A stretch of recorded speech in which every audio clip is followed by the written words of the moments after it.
তো হাবিব ভাই কই আপনি?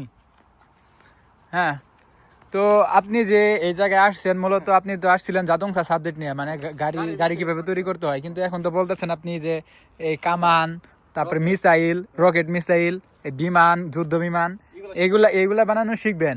তখন দেশে যাওয়ার পরে যদি আপনার শাশুড়ি জিজ্ঞাসা করে যে জামাই কি করে, বিয়ে করার সময় তখন কি বলবেন? জামাই কামান বানাই তো অল্প বয়সী সুন্দরী কচি তরুণী বিয়ে করা যাবে।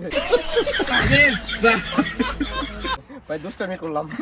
কি যে জামাই কি করে, জামাই কামান বানায়? বড় কথা হচ্ছে আপনি যদি দেশে এটা করে যান আপনার দেশে জঙ্গি হিসেবে গণ্য হবেন। কন্ট্রোল।